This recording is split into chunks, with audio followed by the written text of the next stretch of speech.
Bismillahirrahmanirrahim. Assalamu alaikum wa rahmatullahi wa barakatuh. All praise is due to Allah subhanahu wa ta'ala, cherisher and sustainer of the universe. And may his choicest blessings be upon his final messenger, Hazrat Muhammad sallallahu alayhi wasallam, his family, his companions, radiallahu anhum, and all those who follow him. Ahlan wa sahlan wa marhaba, and welcome to the mid-morning show, mid-morning talk.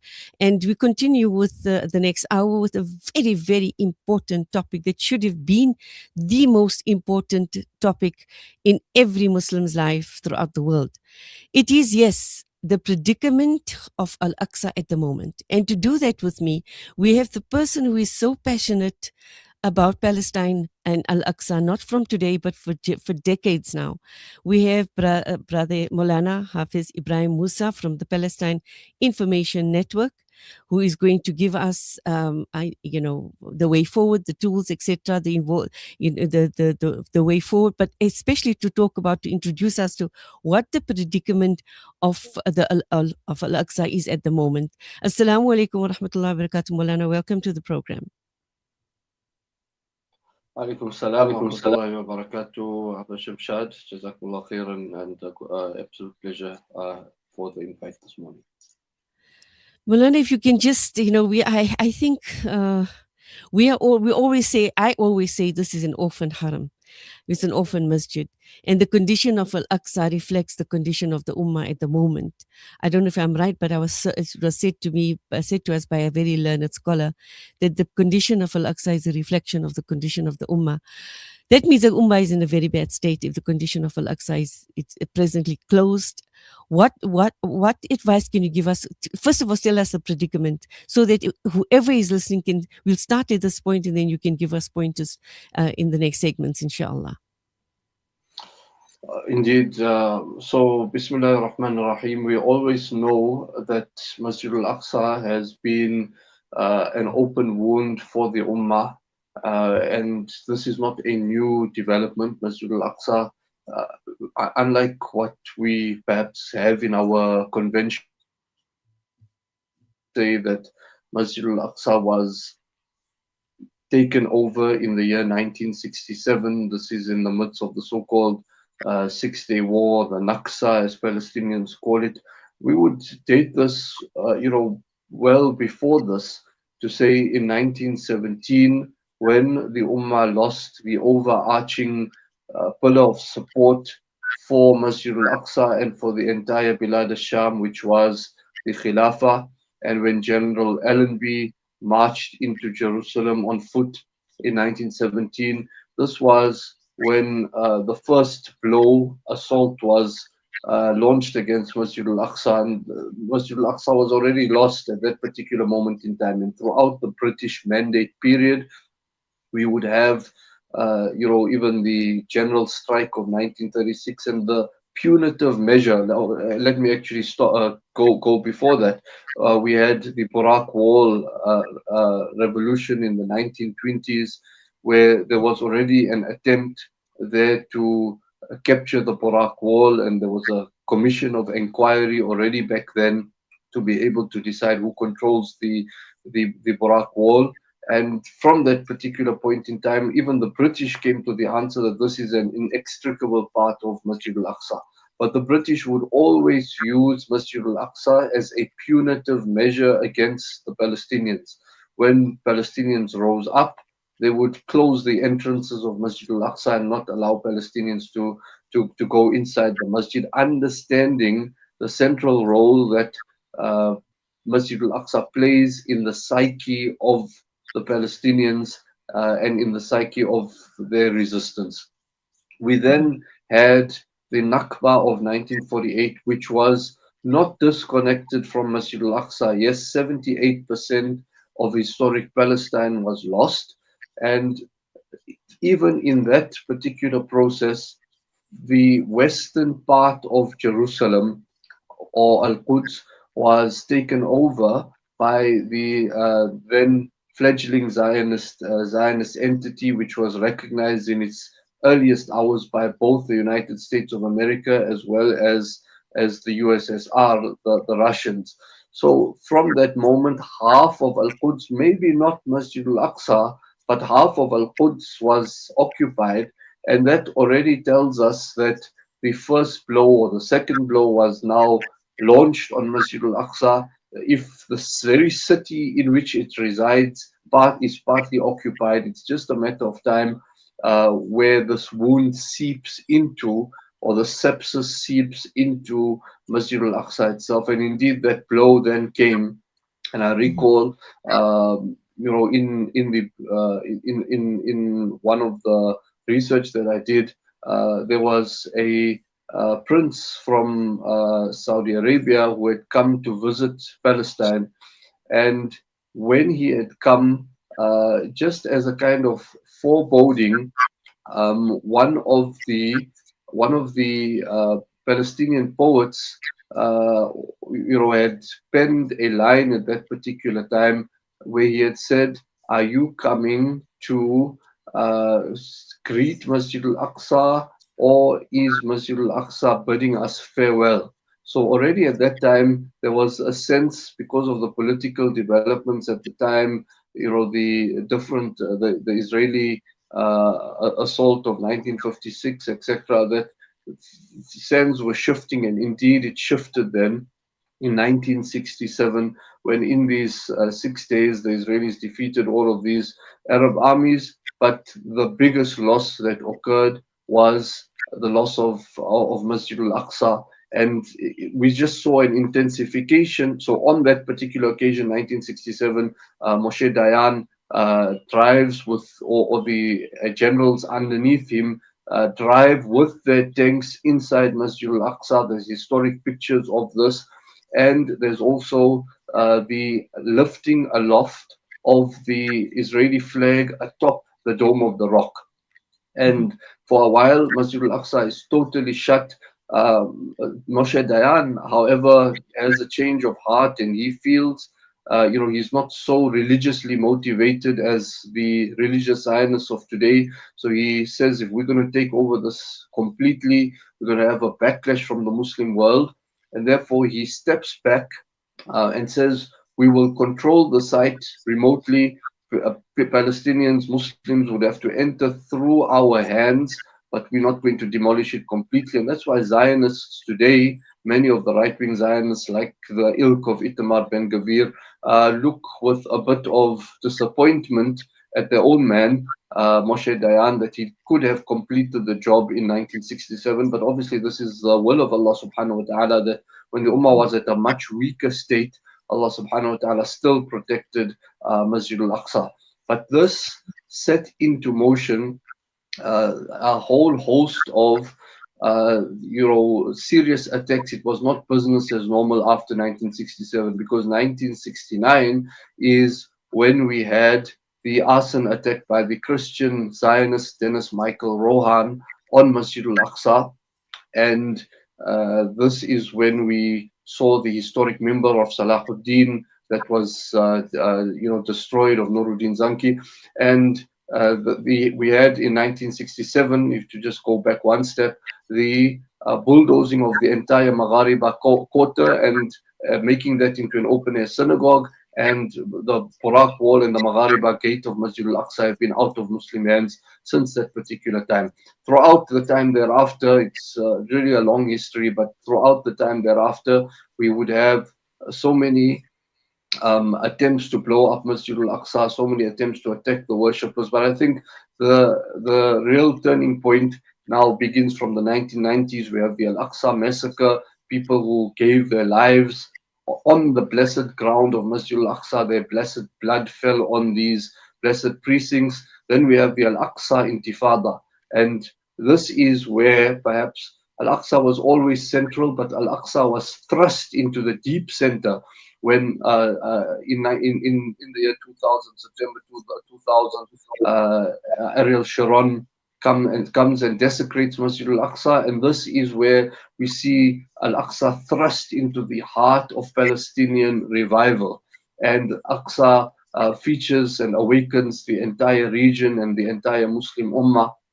And it is in this phase, or post the Al-Aqsa Intifada, that we now have the discrete emergence of this temple movement. where the temple movement sought to now impose this reality of so-called ascending the temple mount, coming in their numbers, with the ideology that the more of us who come to this place, the more feet we have, Zionist feet on the ground, the more we would be able to assert, impose on our own government the, the idea that we need to divide the site, we need to incrementally take over the site. And if one looks at the period from 2003 now until 2026, you would see very clearly that they have just grown in their ascendancy, brought many more, become more brazen. And previously, while they were on the margins of Israeli society, now they have senior positions in the police, senior police positions in the government, senior police positions in the judiciary, and they've used this clout to be able to impose their their vision on Masjid al-Aqsa, and so much so that the resistance, when it launched its operation in 2023, it placed Masjid al-Aqsa at the center of it because they felt there was a compelling concern that Al-Aqsa was a serious assault that was going to be launched at Masjid al-Aqsa. And that's why everything is not disconnected. What has occurred in Gaza was for the defense of Masjid al-Aqsa, and perhaps those greatest fears are now even closer to materialization with what we've seen now with the total closure of Masjid al-Aqsa for more than 10 days counting. I do apologize, it's a bit of a long history, but this is to show that what we are seeing today cannot be disconnected. It's not some new development. It's just something that has intensified over a long period of time. No, absolutely. It was actually named, Tufan Al-Aqsa, the flood of Al-Aqsa. Moulana, it's now 10 days that the Al-Aqsa Mosque has been completely closed. Has this ever happened before? According to history, I don't see it being closed for that long, for no worship at all by Muslims. No, not at all. We've never had such a pronounced period of closure of Masjid al-Aqsa. Obviously, there was this period in 1967 when it was closed for a while. Throughout those intervening decades, there's no information of Al-Aqsa ever being closed in this particular way. Everything in terms of these kind of closures come more recently. So you have the 2017 crisis, where the Israelis tried to impose those electronic barriers outside Masjid al-Aqsa, and there's an incident obviously prior to that where there's an attack on Israeli policemen inside Masjid al-Aqsa. And the Israelis used that as the pretext to be able to close Al-Aqsa and thereafter impose these metal barriers. But there was a heroic fight back by Palestinians at that particular time, to reject those barriers. So technically, the masjid was open at that particular time from the occupation side, but they wanted you to compromise your dignity and go through those barriers. From the ulama and the people of Al-Quds, a steadfast refusal of that. And thereafter, they were able to enter Masjid al-Aqsa and perform salah therein in a greater degree of dignity. So that was a closure to some extent by the Israelis, but also the Palestinians refused to enter until those barriers were removed. But then we had the COVID closures in 2020. It was in a global context. And some of those decisions were made by the Awqaf itself, like various, masajid and various ulama around the world made decisions based on their discretion. Okay, Moulana, we've got it. This. Moulana, can continue with it? We just need to take a break for the marketplace, and we want to hold on to that thought. Please continue with it after the break. A short visit to the marketplace, inshallah. We'll speak after this, inshallah. Inshallah.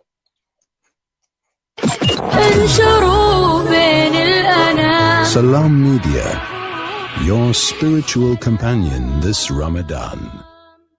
You know, it's a wonder how kids get anything done these days. With all the distractions, when do they even get time to study?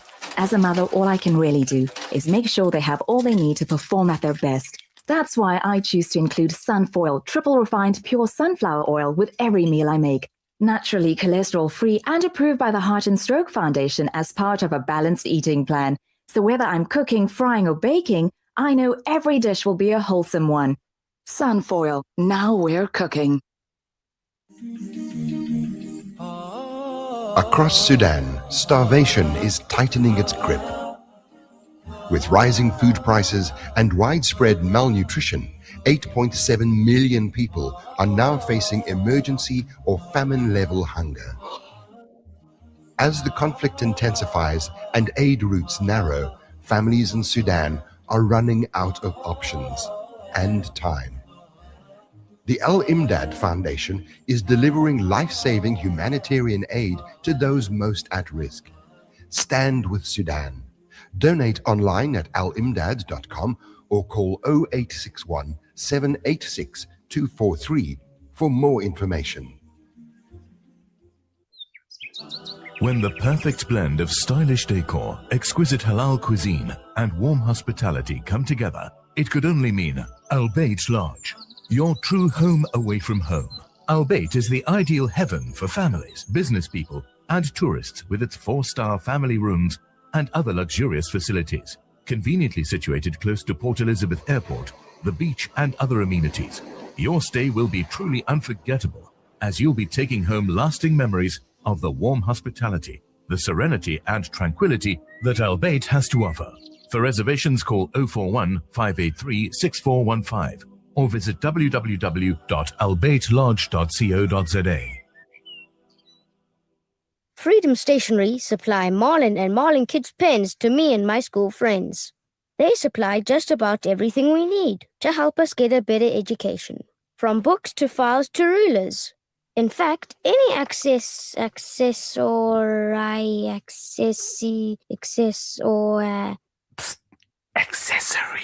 any accessory we need. Freedom Stationery. Education for the nation. What does accessory mean? Elite Basmati, available throughout the Middle East, and now for the very first time exclusive to South Africa, brought to you by Murchison Spice, Pietermaritzburg's most famous specialty store. Elite Basmati, available in aromatic white and golden cellar, is packaged in a world-class facility in India and is filled with wholesome goodness for your well-being. Elite Basmati rice by Murchison Spice. For trade inquiries, contact Mohammed on 033 387 2121. Murchison Spice. The Prophet Muhammad, peace be upon him, said, "Use the black seed, for indeed it is a cure for every disease except death." This Ramadan, honor that guidance. Tip Black Seed supports your blood sugar during fasting, boosts immunity, sustains your energy from suhoor to iftar.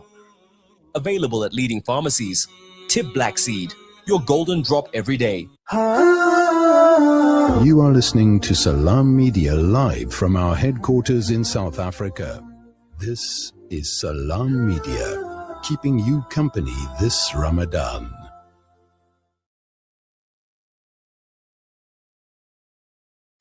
Breaking stereotypes, moving boundaries, joining hands. Salam Media.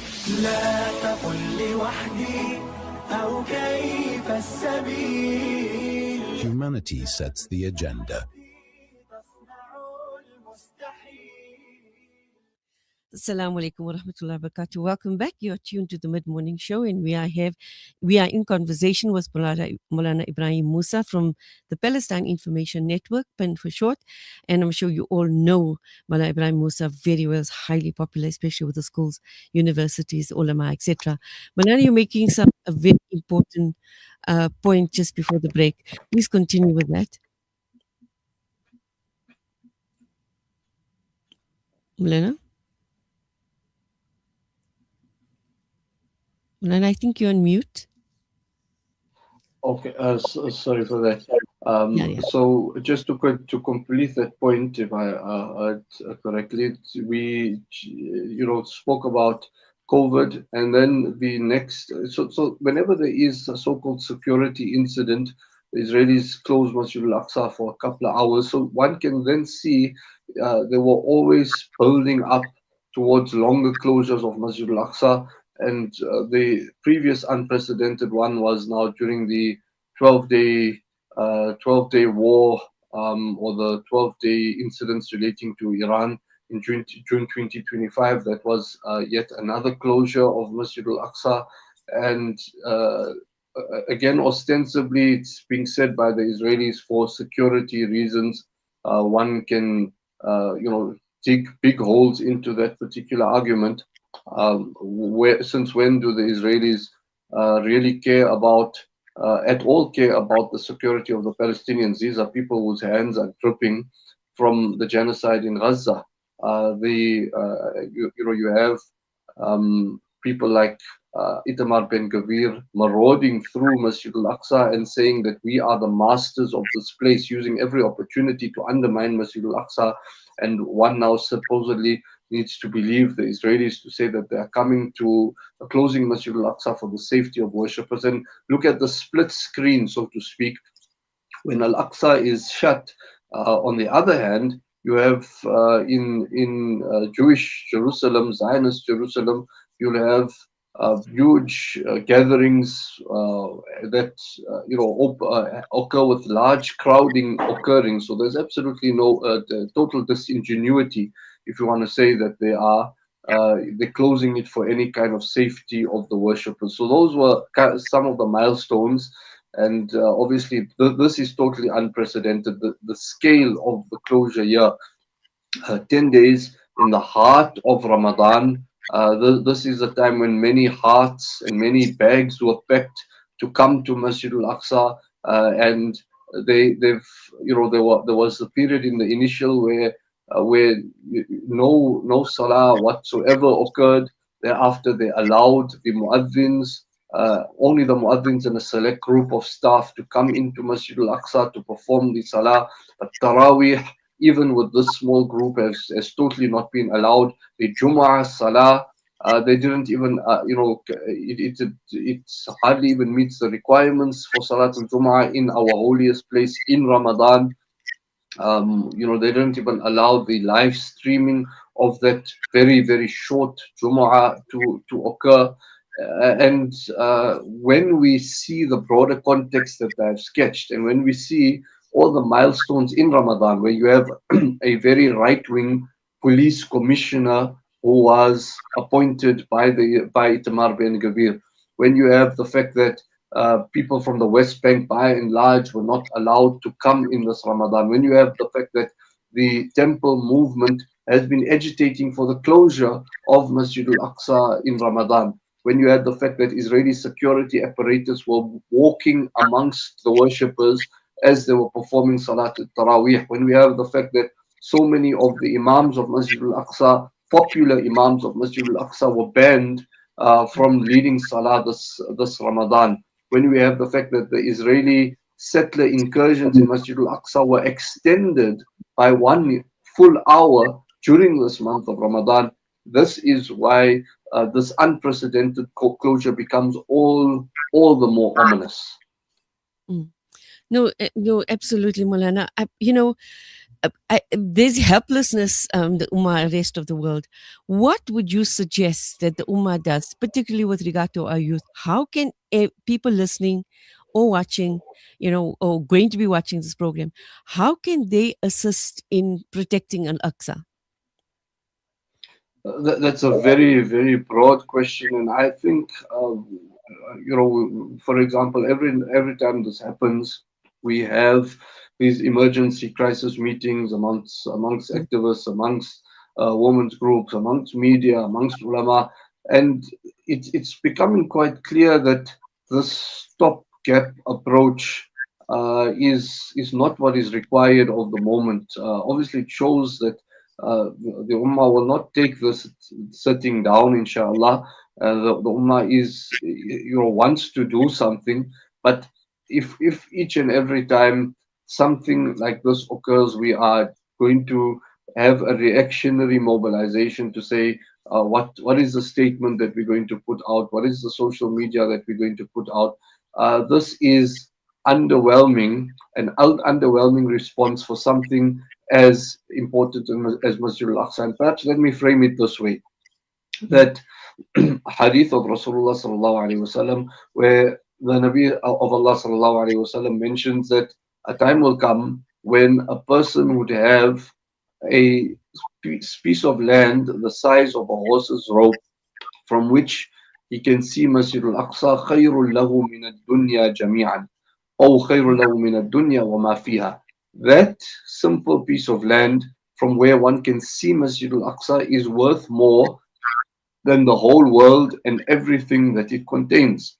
So quantify that, and quantify that just a piece of land from which you can see Masjid al-Aqsa is worth more than than all the gold of the world, and all the oil of the world, and all the diamonds of the world, and all the silver of the world, and all the cars of the world, and all the jewelry of the world, and all the superconductors of the world. Go on and on, all the conveyances of the world, and all the supercars of the world, and all the palaces of the world. If that is the value of just having a piece of land from which one can see Masjid al-Aqsa, then what is the value of actually performing 2 rakats of salah inside Masjid al-Aqsa?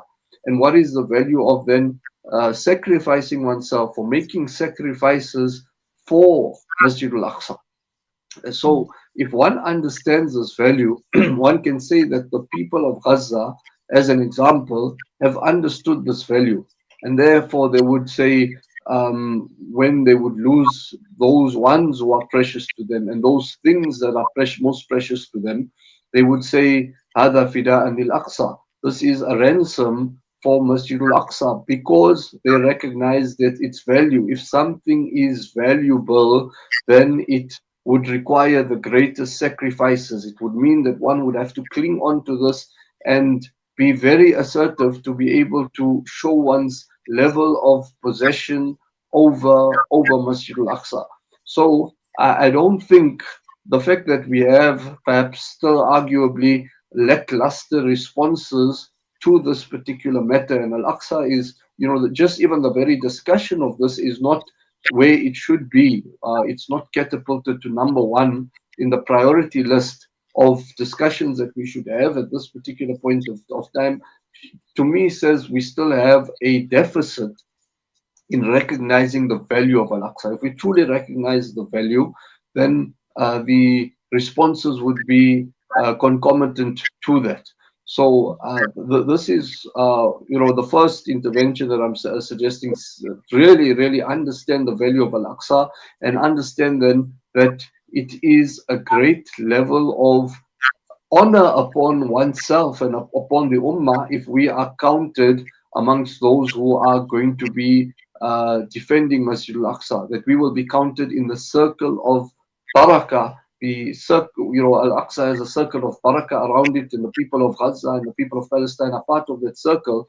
But even if we may be afar, but we are attached to this masjid, and we can find ourselves in that circle. So it's still important for the greatness of Al-Aqsa to settle in our hearts. But beyond that, in terms of any kind of practical measures, I think in this month of Ramadan we should couple the spirituality of Ramadan with what is happening at Masjid al-Aqsa, and realize everybody is going to masajid in this month. And picture for a moment your local masjid has a board, has a padlock that's put over it and said, by the decree of this authority, you are not allowed to enter in Ramadan, and you're not allowed to taste the sweetness of this in Ramadan. You are not allowed to taste the sweetness of Masjid Nabawi sallallahu alaihi wasallam in Ramadan. You are not allowed to taste the sweetness of the Kaaba and Masjid al-Haram in Ramadan. What would our reaction be there? So use that kind of thinking to understand what is happening here, and just understand that if this is the long-term plan, and even if Al-Aqsa, conditions change and it's open tomorrow, those threats, those gathering storm clouds are not going to go away. And therefore, it needs to be a sustained part of our du'ats. It needs to be a sustained part of our social media, sustained part of our lobbying efforts, and so on. Absolutely. Moulana, we've got to take another short break. When we do come back, will be the last segment. I just want to, also look to the question, what are your thoughts on, will it open? How is it going to reopen Al-Aqsa? I know many people have planned for the last 10 days and none of them are able to attend. So we'll touch on that, inshallah. Stay tuned. We'll be back after this, inshallah. Salam Media, your spiritual companion this Ramadan.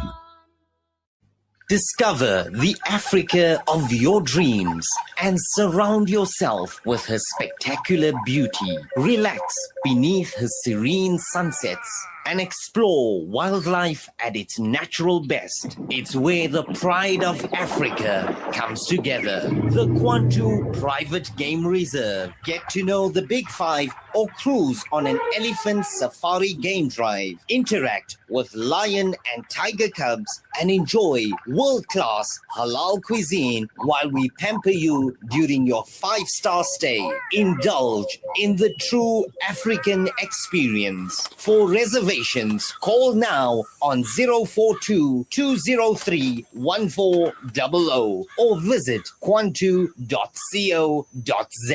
The Kwantu Private Game Reserve, the place of gathering. Imagine fasting and not knowing you'll have something to eat at iftar. This is a sad reality for thousands of new and indigenous Muslims in Southern Africa. Each Ramadan, for over 20 years, the Islamic Dawah movement has been providing iftar meals in over 50 township masjids. All it takes is 30 Rand per meal. 30 Rand provides an iftar meal for a fasting person. Your help would make a world of a difference. Call IDM 031 304 6883 or visit idmsa.org to donate. IDM, taking Islam to as many hearts and homes as possible. World-class financial services only at Sapphire Global, your financial partner.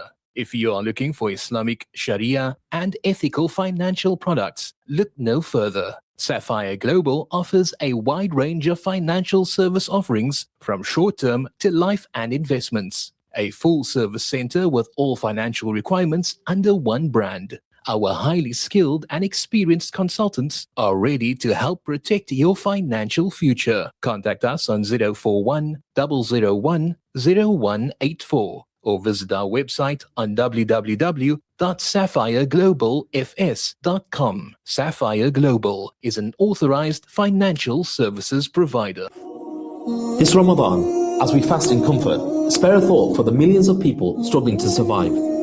Muslim Hands has been serving humanity across 32 countries since 1993. We don't just respond to crises, we help communities build for the future. This Ramadan, let your zakat and sadaqah be a lifeline. Let it be hope. Donate with confidence at muslimhands.org.za. You are listening to Salam Media live from our headquarters in South Africa. This is Salam Media, keeping you company this Ramadan. Welcome back. You're tuned to the final segment of today's program, and we're discussing on this mid-morning show Al-Aqsa, the predicament of Al-Aqsa, and we have the very distinguished Moulana Ebrahim Moosa from the Palestine Information Network, who is now giving us as the final pointers with regard to the predicament. And we want the question, Moulana, that it has been closed, Al-Aqsa has been closed for worship for the last 10 days. Do you see any possibility of it opening? I know many South Africans have planned to spend their last 10 days or nights at Al-Aqsa. Do you think this is going to happen? There's obviously the challenges for reaching currently, which is not totally impossible, but we also acknowledge that the last 10 days of Ramadan have actually begun. The last 10 days of Ramadan for Palestine, starting with the time that the i'tikaf should actually begin because of being one day ahead of us. They've already begun that particular period with nobody being able to enter the masjid.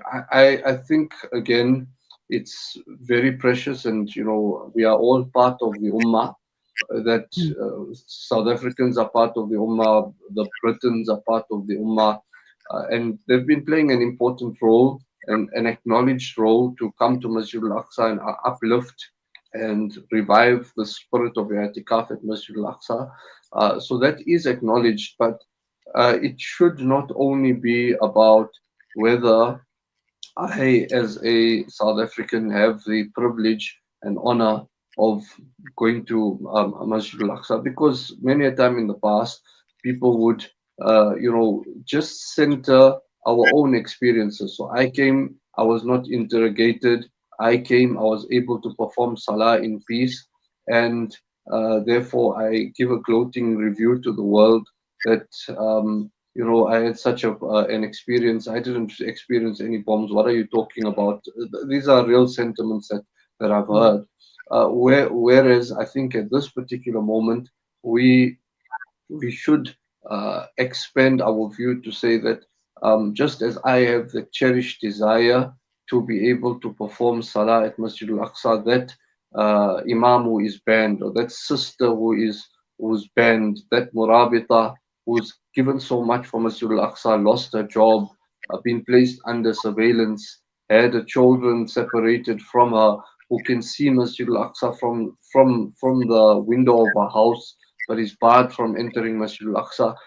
I should also, be concerned about her ability to be able to enter Masjid al-Aqsa.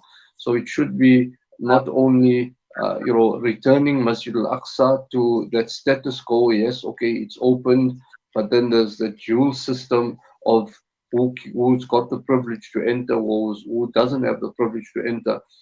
We should see it in terms of those people of Gaza who sacrifice so much. When will they be able to come back to Masjid al-Aqsa? When will the people of the West Bank be able to come over to Masjid al-Aqsa? When will the entire Ummah be able to come back to Masjid al-Aqsa?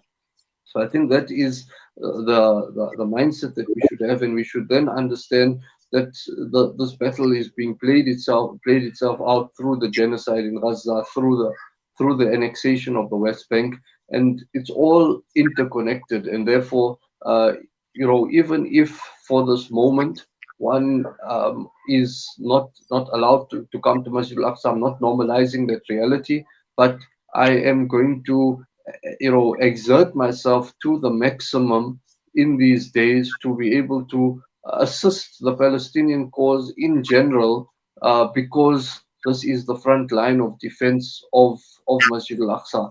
But we need to, coming back to exactly what you had asked, we need to be very aware that the Israelis and this temple movement in particular see this as a net gain. They see the fact that this is something that they were agitating for in Ramadan, and through so-called soft means, without the Israelis firing a bullet, without the Israelis committing some massacre in Masjid al-Aqsa, they have attained this objective. They have attained this objective of preventing Muslims to enter, and that is a scene that always infuriates the proponents of the temple movement, to see Al-Aqsa full, despite them coming, and doing all the rituals in Masjid al-Aqsa.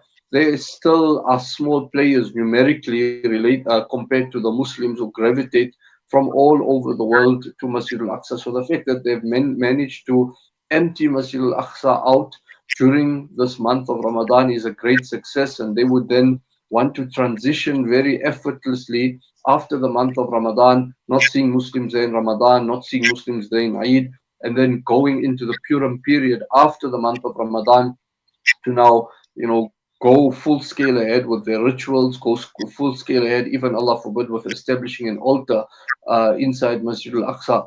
So this is what they seek to achieve, but we remind ourselves as we go full circle that we are in the month of Ramadan. It's not just about their predictions and their projections and their plans. This is the month of futuhat. This is the month of openings.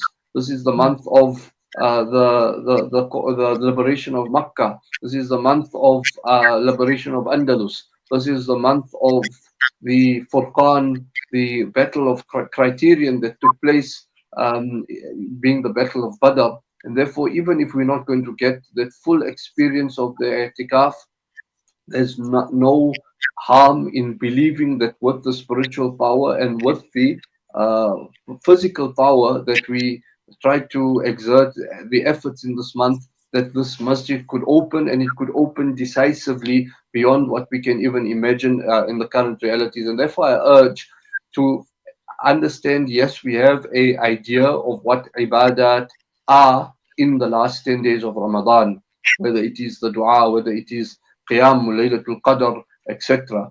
But there are ahadith to say that a person who stands in ribat, and one can check out these narrations, it is extremely telling, these narrations, that for a person who stands in ribat in the way of Allah subhanahu wa ta'ala, he gets a reward greater than performing or standing for Laylatul Qadr at the Hajar Aswad. There are narrations like this, and therefore one should then broaden the idea of ibadah. Do not neglect our sawm, and do not neglect our dua, and do not neglect our tilawat, but also to engage in the political struggles of the ummah and raise awareness, and not just let this pass over and concentrate on individual ibadah.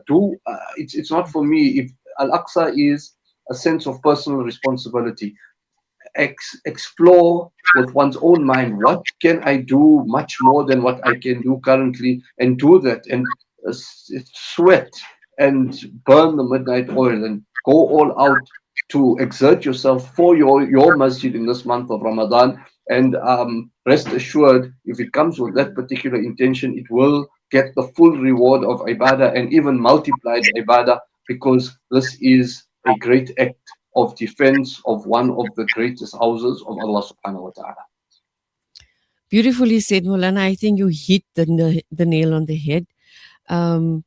It's going to be extremely inspirational talk. Very quickly, your parting words, Moulana. It is a month of Ramadan.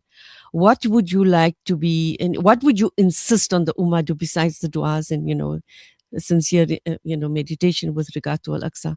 There's some role that, we started, for example, in 2007, women, we taken advice from the captains, so-called captains of industry, to, what do we do with? Others said, you wear your ihram from Masjid Al-Aqsa. Others said, support the boycott campaign. Others said, create awareness. So we've done all that, but it pains us to see the condition of Al-Aqsa, and that's what you are saying we should feel. Your parting words in respect of that. I think sometimes we would think about the direct thing, and that's the reactionary response. But literally, this is like we would see from Nuruddin Zanki and the like. It's the idea of فَلْتُهْدِي لَهُ زَيْتًا, for give your gift to Masjid Al-Aqsa. So the greatest thing that the Ummah requires at this particular moment is strength. So this strength is required to shift the balance from the unjust world order towards a order that is keen for justice, an order that is keen to it's the benefit of this order won't only be for Muslims, but it would be for Jews, Christians, where we exercise the full justice of Islam. But that comes through power. Al-mu'minu al-qawi khayrun wa ahabbu ila Allahi min al-mu'min al-da'if. A strong believer is better and more beloved in the eyes of Allah subhanahu wa ta'ala than a weak believer. So apply our minds to resolutions that how am I going to become spiritually stronger with this bigger objective in mind. How am I going to introduce practices of ibadat in my life that will ensure that I'm not more susceptible to shayateen? How am I going to remove evil acts, even one or two, that will make the ummah spiritually stronger? How am I going to then make myself financially stronger for the benefit of the ummah? How am I not just going to make donations, but create awqaf and the like that will be able to sustain our support for this cause? How am I going to be, physically stronger, cut out bad eating habits, introduce good habits so that I would be able to be a physical asset for the Ummah? And how am I going to ensure that even on the level of media, on the level of preparedness, we are also going to be stronger? So, also diversifying the type of projects that we are charitable about. Again, as I said, Al-Aqsa belongs to all of us, so it's not for me to be very, very, very prescriptive, but think of this paradigm that the Ummah needs strength, and how am I going to be able to fill that gap of strength in various means through the holistic understanding of strength, physically, financially, media-wise, intelligence-wise, and the like. Wonderfully said, Moulana. It's a beautiful point on which to leave it. We will continue this discussion in future, inshallah. But shukran jazilan for your very wise words and advices. And inshallah, let's hope we can all implement it. It's a beautiful month to implement it. It's the right month to implement it. And Allah subhanahu wa ta'ala accept our du'as. Moulana, shukran jazilan. And Allah bless you in the work that you continue to do for Al-Aqsa, because only He can reward you. Carry on with the good work. Shukran jazilan. Assalamu alaikum wa rahmatullahi wa barakatuh. Yourself too, and Jazakallah khairan to Salam Media. Assalamualaikum salam wa rahmatullahi wa barakatuh. Assalamu alaikum. And that was that's a wrap for the day. We've discussed in depth the condition of Al-Aqsa. We hope that you're going to take the advices given by Moulana Ebrahim Moosa with regard to attending to the issues and the predicament of Al-Aqsa. It's not a once-off thing. It's an ongoing, sustainable thing that we should be doing. Do what you can, do it best. When Allah subhanahu wa ta'ala asks us, we can say, this is what we did, and this is my contribution to Al-Aqsa, which all of us, each one of us as Muslims, are responsible for towards Al-Aqsa. Till we meet again then, Assalamu alaikum wa rahmatullahi wa barakatuh. Shukran jazilan to the technical staff and everybody for welcoming me so well at your studios. A wonderful experience. Allah subhanahu wa ta'ala take Salam Media from strength to strength and continue the wonderful humanitarian journalism that you do. Assalamu alaikum wa rahmatullahi wa barakatuh.